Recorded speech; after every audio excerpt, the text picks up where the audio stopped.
அனைவருக்கும் வணக்கம். வெற்றிங்கிறது சும்மா ஒரு வார்த்தை இல்லைங்க.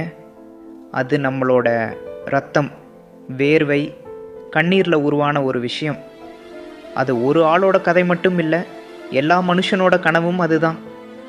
நாமெல்லாம் வாழ்க்கையில் நிறைய அடி வாங்குகிறோம். தோற்று போகிறப்போ மனசு ரொம்ப சோர்ந்து போகும். ஆனால் அந்த சமயத்தில் தான் நம்மளோட நிஜமான பலம் வெளியில் வரும்.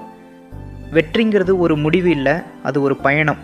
அந்த பயணத்தில் நாம் கற்றுக்கிற பாடம், கிடைக்கிற அனுபவம் நம்மளோட எதிர்காலத்தை தீர்மானிக்குது. நீங்கள் தோற்று போனால் அது ஒரு முடிவு இல்லைங்கிறத ஞாபகம் வச்சுக்கோங்க. அது ஒரு புது ஆரம்பத்துக்கு ஒரு வாய்ப்பு. அந்த தோல்வியிலிருந்து தைரியமாக எழுந்து நின்று உங்கள் இலக்கை நோக்கி உறுதியாக நடங்க. ஒரு மனுஷன் தோற்று போய் திரும்ப எழுந்து நின்று ஜெயிக்கிறது ஒரு பெரிய விஷயம். அது நம்ம மனசில் இருக்கிற உறுதியை, நம்மளோட மன வலிமையை காட்டுது. நீங்கள் யாருங்கிறத உலகத்துக்கு காட்டுங்க. உங்களோட திறமையை, உங்களோட உறுதியை, உங்களோட தியாகத்தை உலகமே பாராட்டட்டும். வெற்றி உங்கள் கையில் தான் இருக்குது. தைரியமாக போங்க. நாம் ஜெயிச்சிட்டோம்.